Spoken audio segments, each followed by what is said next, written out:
හයි trendy lovers මම ඕෂති මම ටීච කෙනෙක් ඒ වගේම ට්‍රෙන්ඩි බයි ඕෂී ලෝතින් බ්‍රෑන්් එක මගේ ඔයාට හිතුන නේද ඔයා කවුරුනත් අපිට මොකද කියලා මේකයි මං ගැන කියන්න හේතුව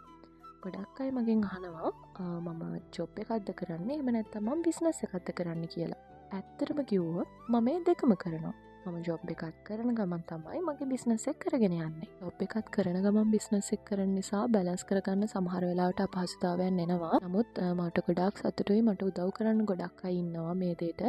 ඉතින් යාලගේ සපෝට් එක හින්දා මං ඒ දෙකම බැලන්ස් කරගෙන වැඩේ කරගෙන යනවා මට නම් බෑ මේ දේ කරන්න මට වෙලාවක් නෑ මට මහන්සි